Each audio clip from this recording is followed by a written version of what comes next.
Thomas Green here with Ethical Marketing Service. On the podcast today, we have Chris Fenning. Welcome, Chris. Hi, Thomas. Thank you very much for having me. My pleasure. Would you like to take a moment and tell the audience a little bit about yourself and what you do? Absolutely. I'm a husband and a father first and foremost, and I'm also an author and a communications instructor. So the first two of those are pretty self-explanatory. The second two take a little bit more explaining because there's a lot of different flavors of author and communications instructor. So to give you an idea of specifically what it is I do, I've got a question for you, Thomas, which is, have you ever heard the advice or been given the advice, you should be clear and concise when you communicate? No. You haven't been. Have you ever heard anyone else being given that advice? I think I would say it's probably universally, it's a principle that people should follow. But when I say no, what I'm really saying is I don't think many people follow that principle. So you lead very nicely onto my next point, which is not many people get told how to do it. And that's what I do. I help people become clear and concise and learn simple techniques to apply in everyday, day-to-day work conversations, sales pitches, specific methods to be clear and concise. And that's the type of communication instruction that I spend my time. Okay. Well, you did send your book in advance, and I have read it, or at least I've read most of it. And I thought it was very good. I'm very impressed. So thank you very much for sending that over. Would you like to tell me a little bit about, let's say, the backstory of the book and how it was to write it, that sort of thing? Yeah, absolutely. So the book's called The First Minute, How to Start Conversations That Get Results. And if anyone wants to know what it looks like this. And it's a short book about how to get to the point and how to be clear and concise. So the genesis of this came from, I'd spent 15 or 20 years in large corporations, small corporations, startups. I'd had my own businesses.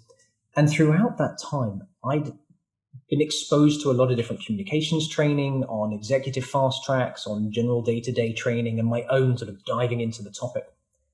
And there was one question that never quite got answered. And it's the one that I mentioned in the introduction, which is being told to be clear and concise is great advice, but it's a goal and it's an aspiration. And I really wanted to know how. And my background, I'm an engineer by training, and I've been in business longer than I've been in engineering, so I can't claim that title anymore. But as an engineer by training and interest, I like the methods. I like specific, follow point A, B, C, follow steps 1, 2, and 3, and that helps me apply tools and techniques and achieve whatever the outcome is. And in all those years, I never found the ABC of how to be clear and concise. But what I did find was lots of great examples of how to do it. Lots of people who knew how to do it, lots of models that were halfway there. And so having not found anything written down, I decided, well, maybe it's time to write something down. And I researched more and more about the topic and found maybe half a dozen books that had been written and a few academic papers, but nothing that pulled it really all together in a work-focused way. Most of the How to Be Clear and Concise books focus on work and social and all sorts of other types of conversation. So I thought, well, if I can't find it, then I should have a go at writing it. And that's what I did.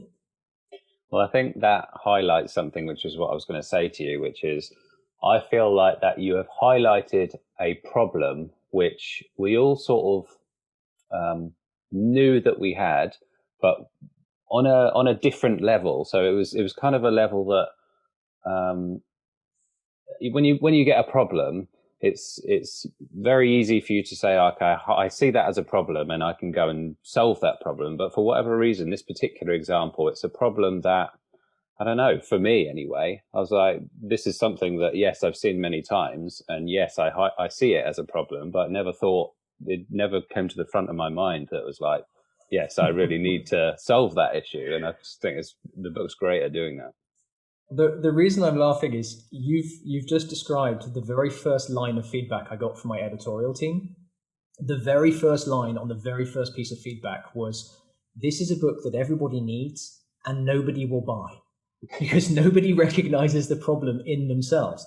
We all know somebody else who rambles, can't get to the point, mixes up multiple topics, always goes way down into the details. We can all point at somebody else who does that.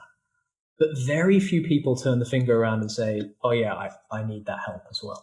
So it was both a really encouraging and disheartening piece of feedback to get. Fortunately, turns out people are buying the book and it is useful. But that first piece, it was, as you described, it's very difficult to recognize that within ourselves. Well, I certainly, and also you mentioned about your engineering background and about how the book is structured. I thought I can totally see how that comes through, because you've got like the first part, second part, third part. It's all very structured as to the way that you laid it all out. Thank you. It is. It's not a flowery read. It's not something you can sit down for. It only takes about 2 hours to go through because it is a short book. But it's not something you'd go, oh, this is a very entertaining read. It is practical, because that's what I was aiming for. I was looking for what are the 2 formulas, 3 formulas that you can apply all the time to just make communication clearer, more concise, and simpler. By using these methods, I didn't have to think too much, particularly around complicated topics. It just gave me a little framework. Okay, if I do this, this, and this, my point's going to come across. But I feel like we are doing something at the moment, which is in your book, which says we shouldn't be doing, which is we're talking about something, and we have all the context because we've read the book, or you've written the book, but the people who are listening have not read the book. So to start off with, what would be the first couple of things that you'd share from the book if you were talking to someone and they were interested? Yeah, great question. Yeah, the curse of knowledge, we were diving right in there. The very first piece of advice, and if people stop listening after this piece of advice, you're still going to take away something incredibly valuable. Stop asking for a minute or asking for a moment. Whenever we start a conversation, it's really simple, very easy, particularly impromptu conversations, to say, oh, hi, do you have a minute? It's almost never a minute. It's usually more than a minute for us to get our point across before the other person has a chance to respond.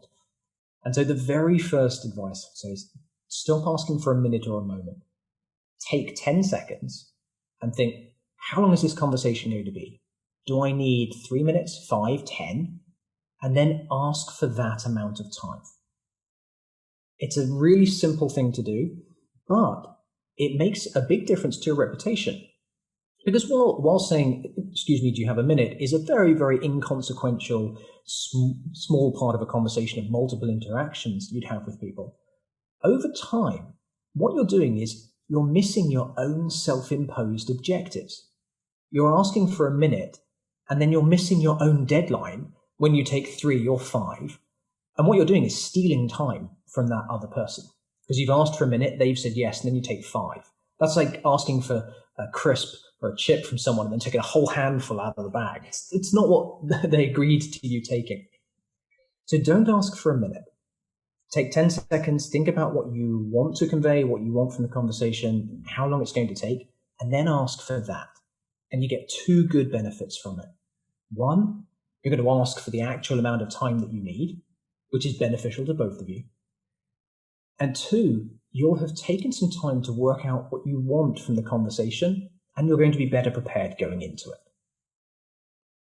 Yeah, and to elaborate on that particular issue, most people do have a minute, but if you only have a minute, it's going to be incredibly frustrating, which I think is one of the things you mentioned in the book. Oh, yes. You're trying to, then as the audience of that conversation, you're then faced with a choice. You either have to interrupt the person to say, I'm really sorry, I'm going somewhere else, or you have to hear them out, knowing that you're going to be late for another meeting or trying to get to the toilet, or whatever you need to do that you were stopped on the way to doing. And neither of those are good choices. So you don't want to put other people in that position. So first and foremost, stop asking for a minute. Just ask for the amount of time that you need. Well, one of the, I know that the book's on Amazon, and I was going to, because I did a little bit of research, I always do on every guest that comes in. And one of the reviews on Amazon was, I was hooked within the first, 15 think it would have been 15 pages or 15 minutes, 15 whatever it was. 15 seconds. Okay. I didn't do you justice there.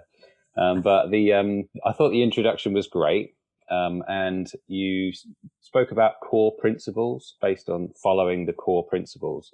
Are you aware of what I mean by that? And can you share some of those? Yeah, we've already covered one of them. Don't waste other people's time. Get to the point quickly. So know your point, get to the point. Don't waste other people's time. And know how to summarize something, be clear and concise. And those are the things that we, again, aspire to do. They're always good aspirational items, but we rarely know how to do them. So the book is a step-by-step guide with a couple of very simple tools to help you achieve those things. So if I can go back to your previous question, you said give a little bit more info. And so I gave the first piece of advice, which was stop asking for a minute. The second piece of advice, and this is the first main section of the book, is every conversation at work should be framed correctly. And by framing, it means setting up your audience to receive your information, hear your question. There's a 3-part process to framing a conversation. It takes 10 to 15 seconds. And in those 10 to 15 seconds, you should provide context for the topic you're going to talk about, the intent, what you want the person to do with the information, and then a 1-line summary of the information that you're going to give. And the framing, that first 10 seconds, is incredibly important to bring your audience into the right frame of mind to hear what you want to say and be engaged in a conversation. So the first part of that is context. That is, of all the possible topics in the whole world you could talk about, name the one that you want to talk about. Because I guarantee it's not what's in your audience's head. They're thinking about anything else. They're thinking about what to have for lunch. They're thinking about a budget report. They're thinking about a soccer match from last night. They could be thinking about absolutely anything. Even if you've just come out of the same meeting about the same project or program or task, and you were sitting next to them and you walk out of the room, what's in their head is not going to be what's in your head. So the first thing you do is provide context. And it's very simple. Just say, hey, I want to talk about this project. Or, hey, I want to talk about the thing that happened with James last week. Or I want to talk about the budget. Or I want to talk about the sales event. Just name the thing. And that helps remove all the other stuff from the person that you're talking to's head. And they are going, okay, so this is what you want to talk about. Well, you mentioned some of what's going on. I think unconsciously, they have to interpret. If you don't provide the context, then they have to interpret themselves as to whether or not how it applies to them and that sort of thing. And that can be almost costly, I think, is the right framing on that. And they can get the wrong interpretation if they have to interpret themselves, right? They can, because they're trying to fit this into all the possible meanings. And not only can they get the wrong outcome, which is one of the things you've highlighted, that's quite bad, because it means they're then listening to the rest of the conversation with the wrong lens. And the example of that is if you've ever had a conversation where you get halfway through and go, oh, hang on, are we talking about that? Because I thought we were talking about this. Those conversations are where they've not been framed correctly and you've got the wrong topic. So it can have all kinds of wasted time and other problems because you're making assumptions. But it also means they're not listening to what you're saying, because their brain is going, what am I doing with this? What are we talking about? What are we talking about? And until it can answer that question, it won't be able to process the information in the way that you want. There's a bunch of science behind this. I'm not going to go down that rabbit hole. I love that topic, but I'm not going to go into the details here. But there's a lot of science that says until our brain knows what to do with a piece of information, we struggle to take in anything else. Which is why, and this neatly comes on to the second part of framing.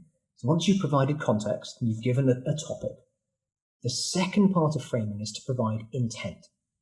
And if I'm talking to you, I need to let you know what I need you to do with this information. Am I asking you for help? Are you going to need to take an action? Is this just gossip? what is the purpose and what do I need from you? And this goes back to the same things I've just talked about, that your brain is going to be saying, well, so what? What do I do with this? Am I going to have to do something at the end? And until we know what to do with the information, we don't know where to store it or how to process it. And it stops us from listening. And again, with that void of information, unless somebody says, hey, I've got a question, and you're like, okay, I'm ready. I'm primed. I'm going to be ready to give an answer. Unless someone gives you that, you spend the whole time going, what am I going to do? What am I going to do? And it's very distracting for ourselves. And it means that the conversation is just not effective right from the start. Yeah. And there was one thing that I wanted to highlight, which is kind of separate from that, but it highlights how important this topic is. And it was, you quoted a study, and when you said it, there's a lot of science backing this sort of thing. I thought, yeah, it is kind of, you reference a lot of points in the book, and it sort of looks like a type of study. But one of them was something along the lines of, it's like 50% of the time is wasted in communication, something like that. There are a couple of things around. I don't remember that stat off the top of my head, so I'm not going to misquote my own book. But there's a stat that is about how much time small companies waste on miscommunication.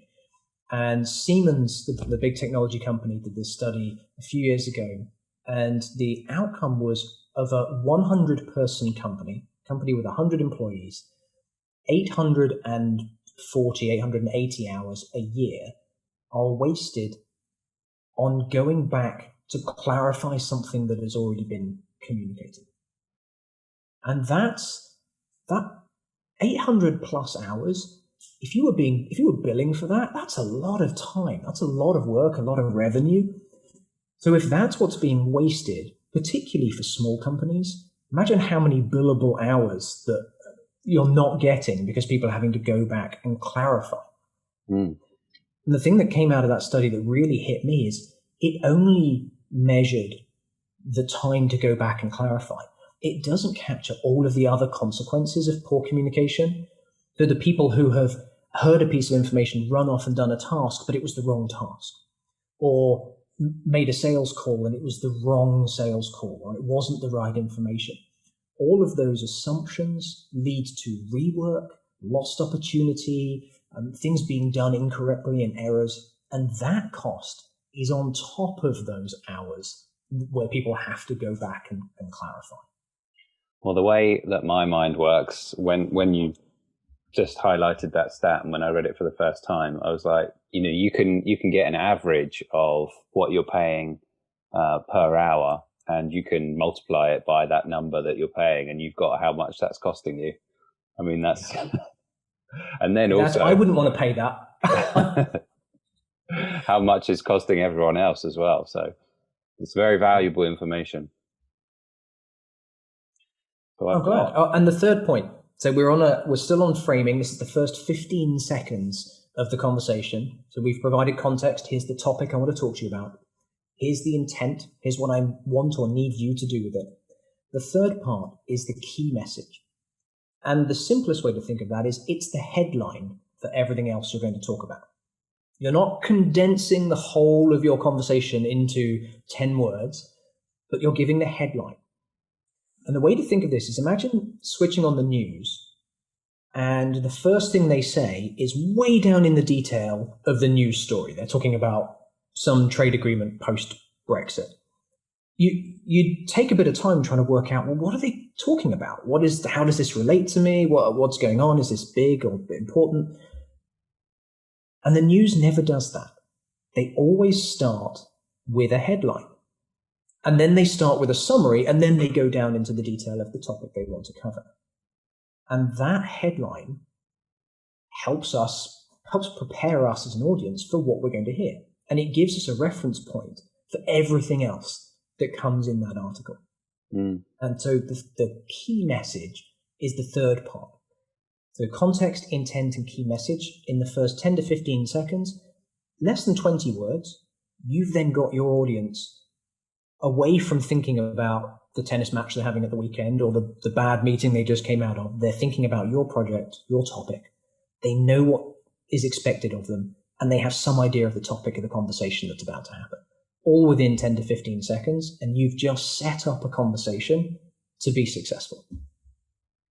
Yeah, it makes me think of one of the things in the book, which is I hear people I hear objections as we're talking about things, and one of the objections which you covered almost immediately was the book's the first minute.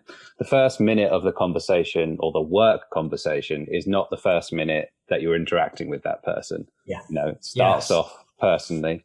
You go ahead. You're better at explaining it than me. You're absolutely raising a point, and thank you so much. Because if we don't talk about this, people are going to be saying, "Well, this flies in the face of all the other communications advice I've ever been taught."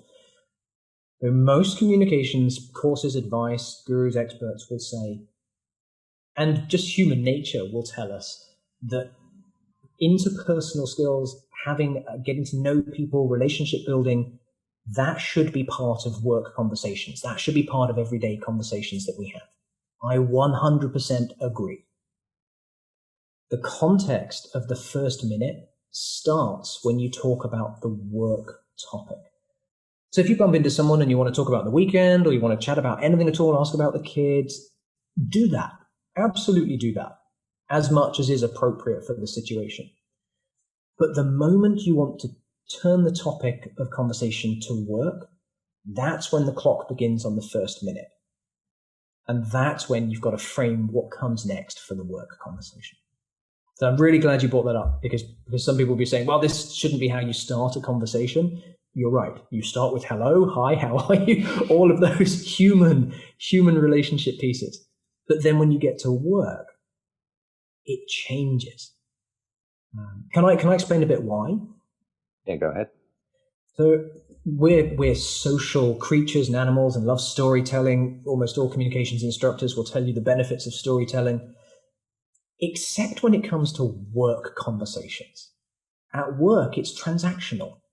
Almost everything we do is about getting to the point quickly so we can do it, get it, and move on. If work conversations were meant to be social, every meeting would begin with "once upon a time."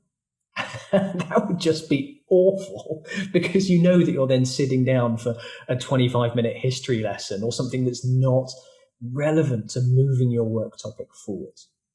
So there's this difference between our entire life, preschool, school, social life, university, where it's social communication. That's how we learn. And then we jump into work and it's transactional communication.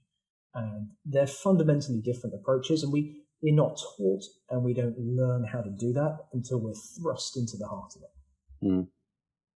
Really good point. And I really like the news analogy about the headline.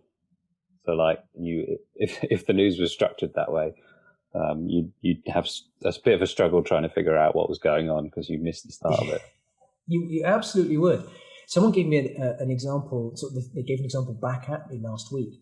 And they said, it'd be like giving someone a magazine and telling them to start reading on paragraph 7. That article would make very little sense. And you'd spend the next 10 paragraphs trying to work out what's the topic and what's the main point and so on. Because at the top, they do the key message, they do a headline, and then they do a 1-page summary, which is a really concise summary of what the rest of the article is about. And that's what the second major section in the book is about, which is how to create really tight, concise summaries of topics.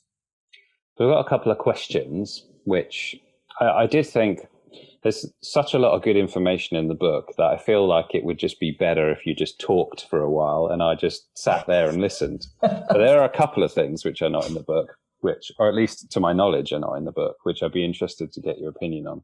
Okay. One of which is, what happens when you're talking to someone who does all of the things which you're referring to? They are starting in the wrong place. They don't give you a headline. They don't give you a context. How would you deal with that, having all the knowledge that you currently have?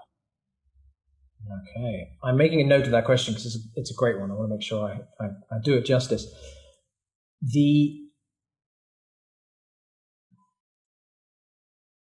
I'm pausing because I'm trying to think of the right word that doesn't come across as rude. You've got to plan your point to interrupt. So find a natural break, and it'll depend on the person and the style of the person that's talking to you. If they give a whole lot of information in a big jumble and then pause, repeat back what you think the context, intent, and key message are. So if you come and talk to me and you've been chatting for a minute or two, and then you'd paused, I might say, okay, so I think we're talking about this event, and it sounds like you want me to follow up with someone, and it's on this. This is the thing you want me to do.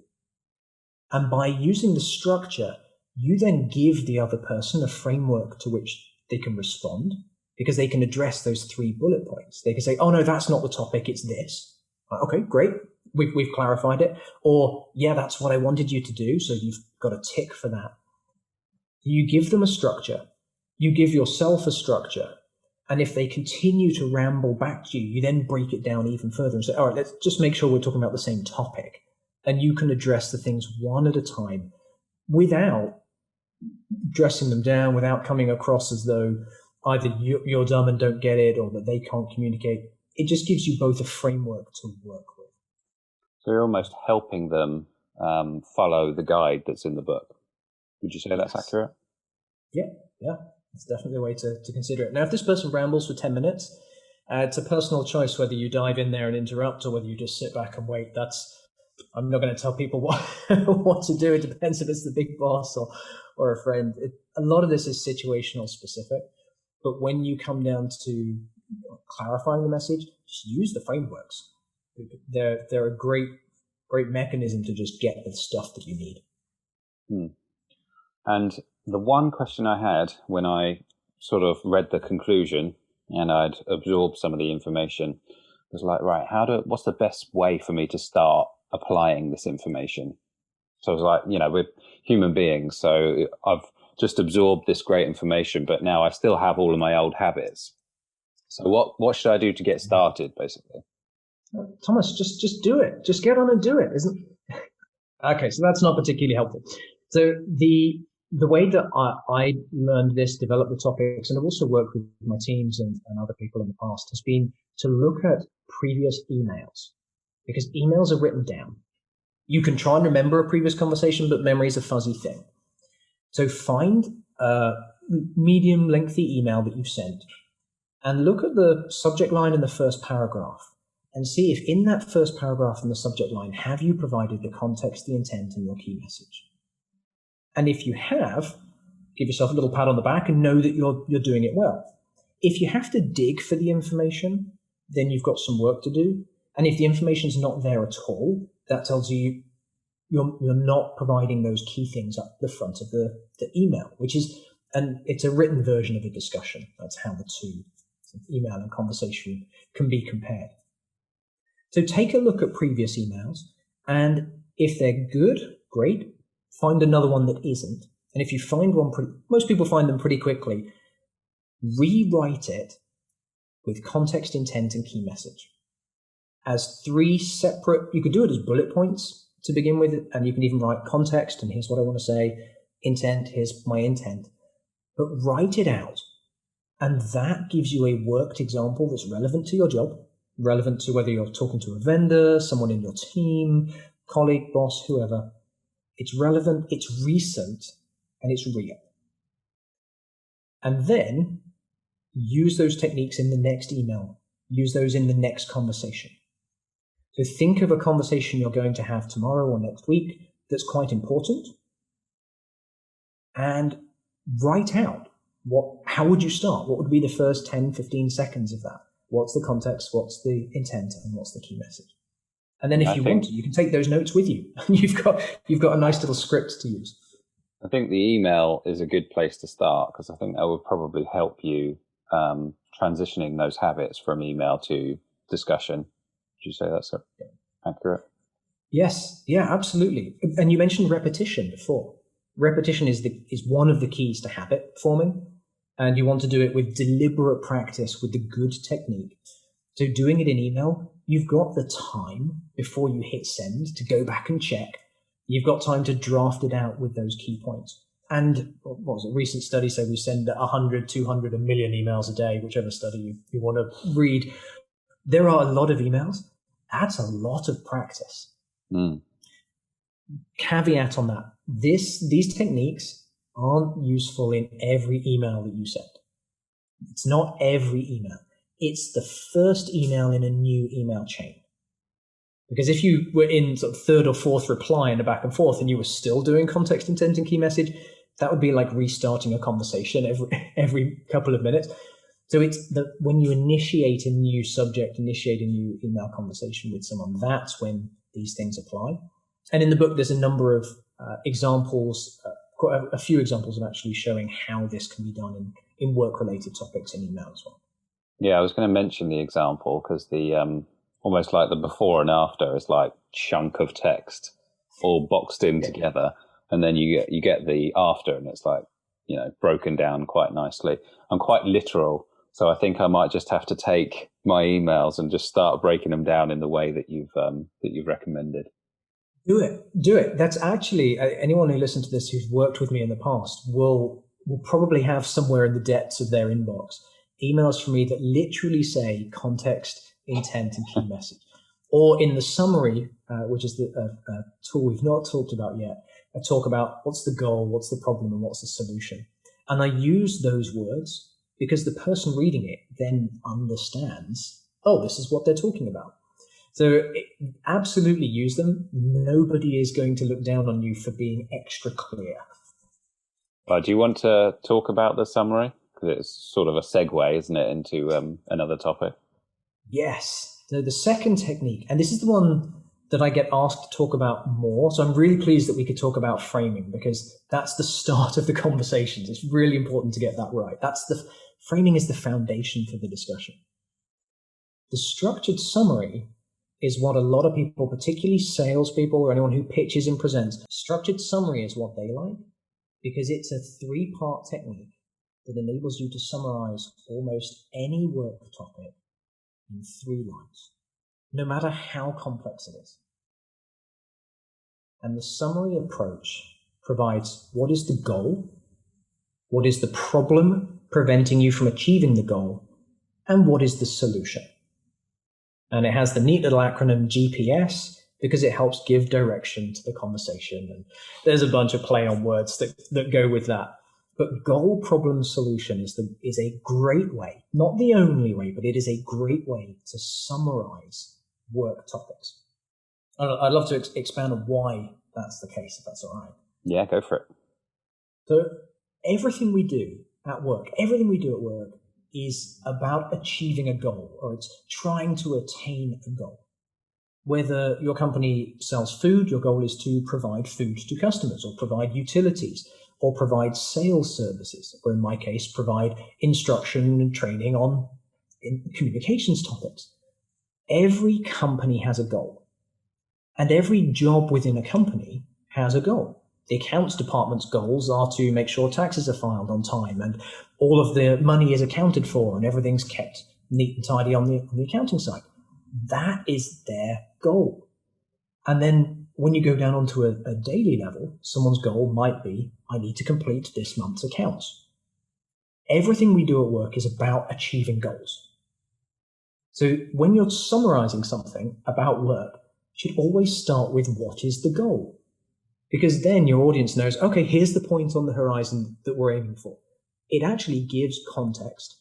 It gives a bunch of backstory, but without having to tell the whole history. And everyone who hears it goes, okay, this is what you're trying to achieve. Great, I understand that. And it should be simple to do. As I just gave a number of examples around accounting. We're trying to submit our taxes. That's a goal. Trying to get the accounts to Julie by next Wednesday. That's a goal. So the first part of all summaries, state the goal. The second part is state the problem that's preventing you or making it difficult to get to that goal. Because that's actually what we do every day in our jobs, is find solutions to problems and overcome problems. Every company, every job has a series of goals, but if we could just take one step and we're at the goal, well, we wouldn't have a job. So our jobs are to overcome those. It's to find the customers to meet the sales targets. It's to build the widget that makes the website work better. Those are problems to overcome because the website doesn't currently have a widget, so it needs to be built. The problem is there isn't a widget today. We've got to build one. So the second part of a summary, after you've said, here's what we're aiming for, here's the problem that's standing in our way, the third part is the solution. Here's what we're going to do about it. And that's how you create a really solid, understandable summary that's given your audience the key things they need to know about what comes next. And that last bit is so important. If you structure a summary with goal, problem, solution, the last thing you talk about is the solution. And solutions are forward-looking. They're action-oriented. Solutions are not spending 50 minutes of a meeting talking about the history of how we got to a place. Solutions are what we do in our jobs that drive the results and get us to that goal. It's one of your, I'm not sure if you call it this, but it's one of your rules, isn't it? That it should always be future-focused. Always future-focused. Yeah. With one, it's always a caveat. Unless you're having a lessons learned conversation and you need to understand or do a post-mortem on why something happened, but even those should end with, so what are we going to do about it? And that is solution-focused and forward-looking.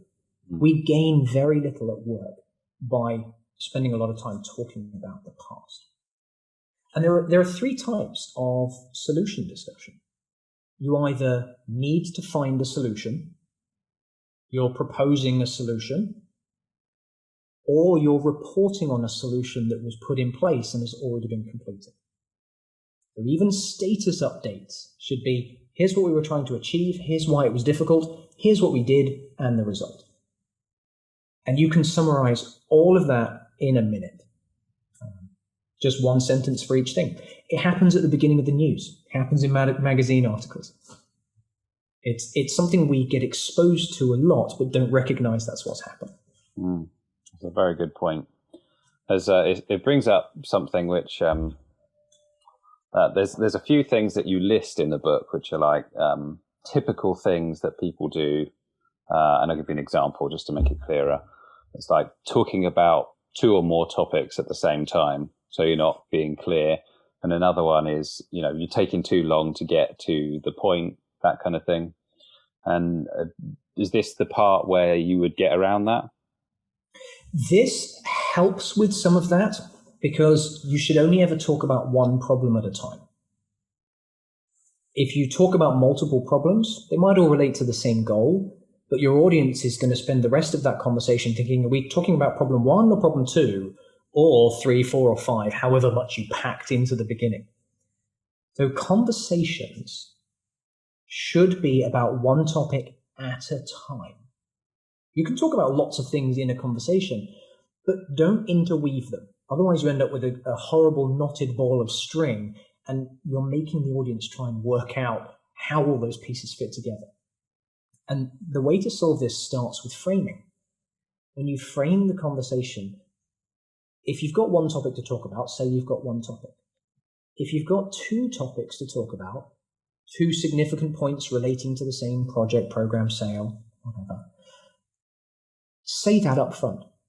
Hey, Thomas, I've been working on the post-NL project. I've got two things I want to talk to you about. One is a progress update. The other one, I need your help with something.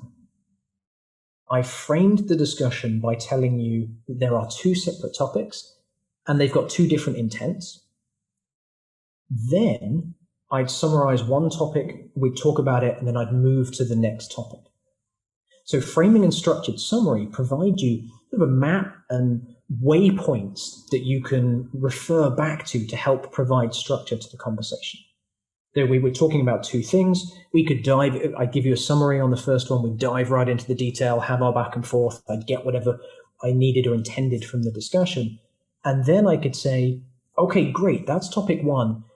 At the beginning, I said I had 2 topics to talk about. Here's the second one. And you've reminded people of that framing at the beginning of the conversation. You're giving them a clear instruction that okay, it's time to change gears. You're reminding them of the second topic, and then you're having that second conversation. You do All very, very provide simple. So in go the ahead. book, you do provide an example of what happens when you have to talk about two topics, don't you? There's like the There are formula. a couple where people just get confused.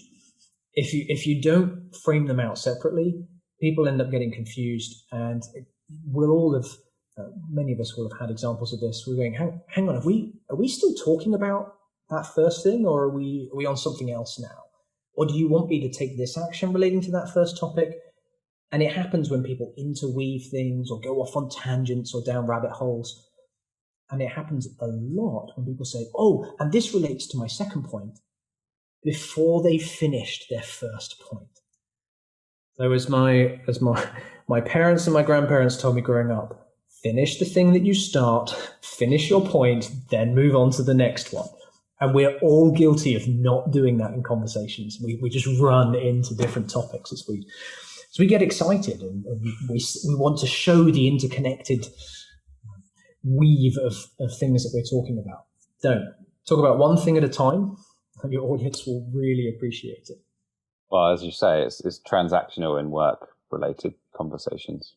So It absolutely is, yes. is any of that, the fact that you've written a communication book, is that a result of parenting and that sort of thing? Is that why you're interested in that topic? It's not, or if it is, it's buried deep and I'm not aware, so it could be a subconscious thing. I believe that this came from just wanting to find a solution to a problem that I had. It's the second book I've written. The first book, completely unrelated, is about competitive target rifle shooting. And I wrote that book because I was a coach at the time, and I couldn't find a decent book for beginners. And I was forever drawing little pictures on the back of scraps of paper and trying to get stuff down from my students. I thought someone must have written this stuff down before. And they hadn't in a way that worked for me. So I wrote it and got help and research and things, but I saw that there was a gap, so I wrote it. And that's always been probably the engineering side, technical side of my brain, saying there's a problem. Okay, where's the solution? Let's poke until I find it. I think that ended up being more of the driver to writing this rather than upbringing. But I don't know, maybe my parents would say something different. Well, I mean, it brings me up nicely onto the next question, which is how, let's say if someone just thought this information was great, but they have a team. So, it's something that would be good to roll out to the whole team. And so it makes everyone more efficient and even, less stressful in some instances, I'm sure. So how would you recommend rolling this type of information out if you had a team? Well, obviously hire me and I will help you do that. That's definitely the first and foremost. No, while that would be great, the processes are simple enough that you could grab a copy of the book, look at the step-by-step formula within each, look at the framing, context, intent, and key message, look at structured summary,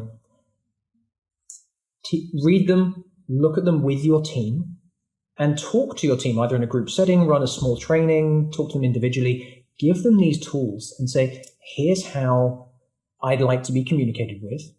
I'm making this very transactional and specific. There's a lot more to training with a team than that. But give them the tools, give them a copy of the book, help them see the value. And then as a manager, it's incredibly easy for you to help your team apply this. Earlier, we gave an example of how we, in response to someone who was rambling, you could use the framework to come back at them and give them a structure to help them with their response. You can do the same thing with your team. If someone comes in and talks to you, sticks your head in the office, gives you a phone call, and they aren't using those steps, have the conversation, and then just afterwards say, hey, next time, could we start with the context, or I wasn't clear on the intent? Can we just remind them of the steps? And it's only 3 steps in framing, and it's only 3 steps in the structured summary. So you can almost audit the communication that you're receiving and give in the moment very casual feedback to say, hey, I just wasn't quite clear on what you needed from me. So it's not a checklist where you're Deloitte coming in and auditing and saying you're not following the rules. It's a framework to help them communicate with you in the way that you need. And maybe you'll end up having a discussion about a different method or how to adapt it to your working environment that suits their communication style better. But by working with them on those techniques, it gives you a starting point and you as a manager something to say, hey, my team never tells me the intent. Let's take some time to work on that and just think about it in all the conversations. And after a couple of weeks, if that, you're going to have had so many interactions that you've got that repetition, so it should start to build up within the team much more easily. You do coaching, is that right? I do, and training. I'm currently in just at the end of an international move. We've gone from the States to England. I'm now in the Netherlands, hence the very empty background here. So individual training and team training is on pause for a couple more weeks as our furniture catches up with everything, so my camera equipment, desks, and so on.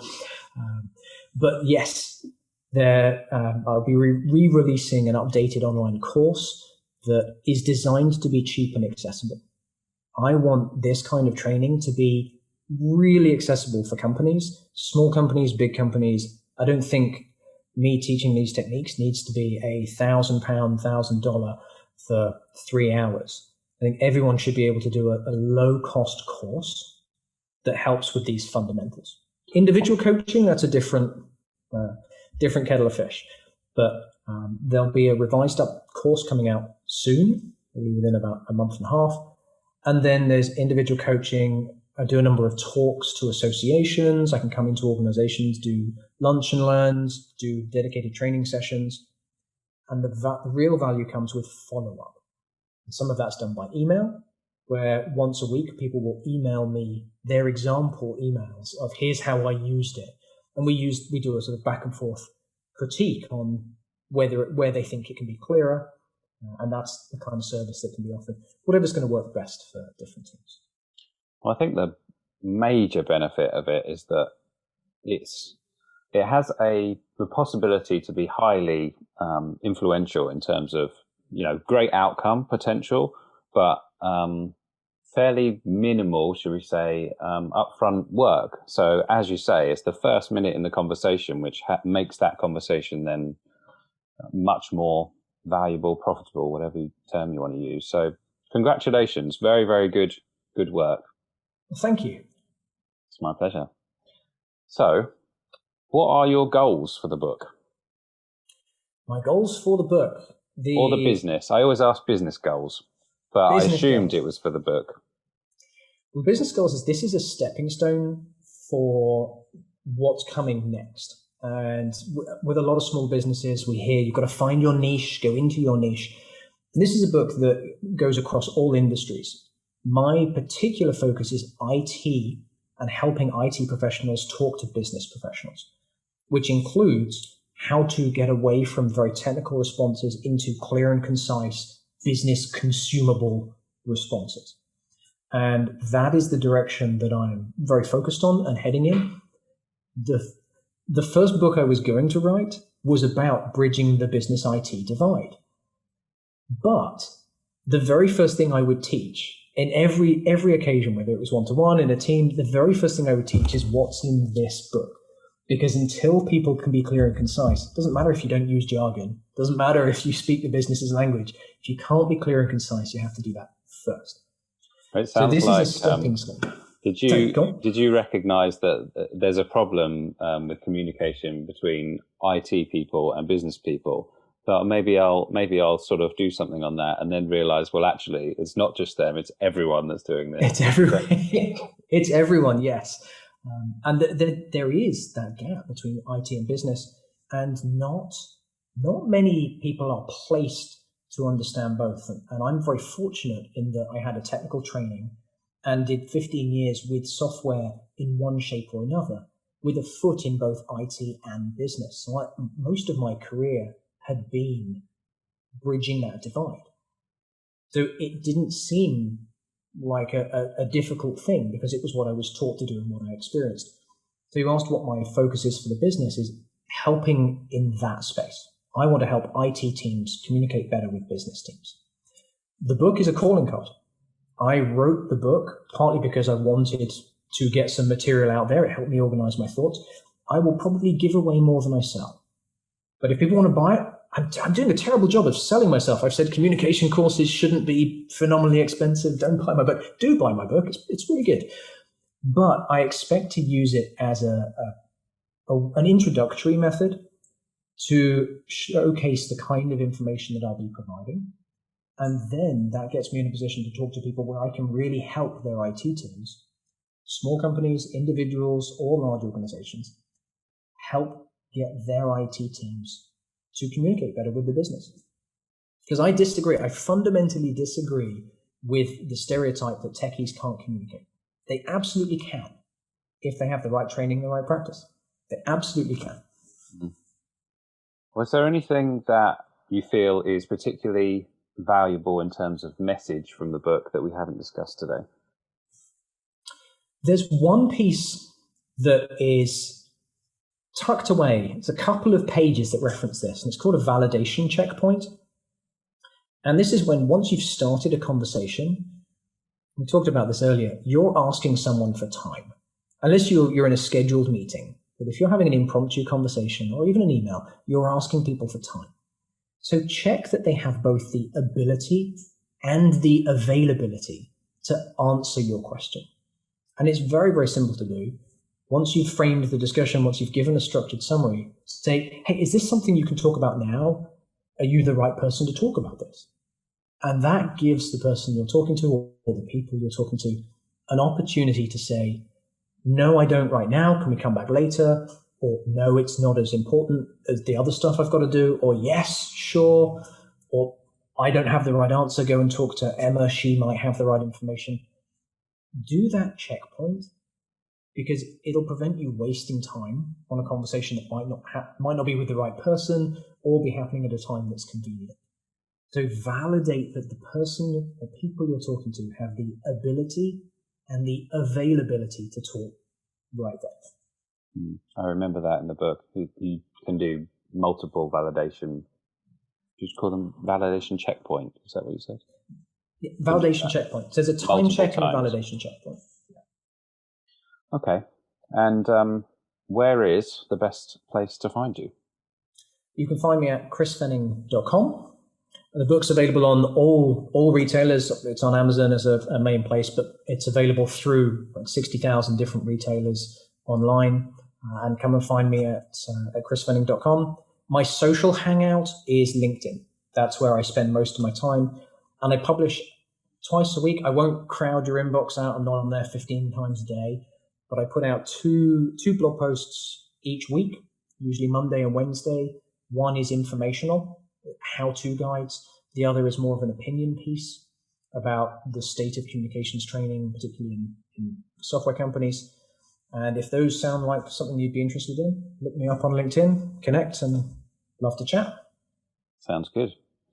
Well, thank you very much for being a great guest. I highly recommend, especially if you're involved in business, to get the book.